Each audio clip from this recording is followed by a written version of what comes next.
Mutondo Musakisaka, Chibilo Cho, Watune Shinjilaku, Betatondo Ben. Psaume 100, psaume de louange. Poussez vers l'Éternel des cris de joie, vous tous, habitants de la terre. Servez l'Éternel avec joie. Venez avec allégresse en sa présence. Sachez que l'Éternel est Dieu. C'est lui qui nous a fait et nous lui appartenons. Nous sommes son peuple et le troupeau de son pâturage. Entrez dans ses portes avec des louanges, dans ses parvis avec des cantiques. Célébrez-le, bénissez son nom, car l'Éternel est bon. Sa bonté dure toujours et sa fidélité de génération en génération.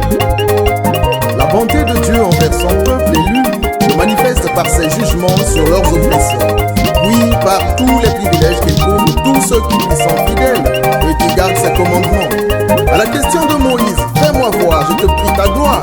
L'Éternel répond, je ferai passer toute ma bonté devant ta face.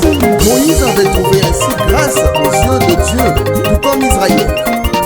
Si Israël a été momentanément mis de côté par la sévérité de Dieu et selon son plan, les nations doivent s'attendre à un jugement encore plus sévère si elles ne profitent pas de la grâce que la bonté de Dieu leur offre maintenant. Romains 11, 22-25. L'Éternel est juste dans toutes ses voies et bon dans toutes ses œuvres. Les voies de Dieu nous son chemin. C'est sa manière d'agir conformément à son plan de salut pour l'humanité. Mais comment les exigences d'un Dieu justement peuvent-elles se concilier avec la bonté et la grâce d'un Dieu qui pardonne? Voilà ce qui est demeuré, un mystère jusqu'à la venue de Christ. En effet, l'amour de Dieu a été manifesté envers nous en ce que Dieu a envoyé son Fils unique dans le monde, afin que nous vivions par lui. 1 Jean 4, verset 9. Ainsi, les bénédictions des rachetés découlent de Christ. Or, le Christ ressuscité ne meurt plus. Romains 6, verset 9. L'apôtre Jean nous enseigne que le Christ vit éternellement. Jean 12, verset 34.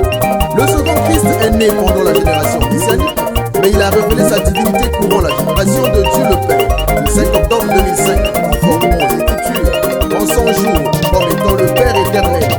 Ésaïe 9, verset 6, et le Dieu Tout-Puissant, Apocalypse 19, de 5 à 6.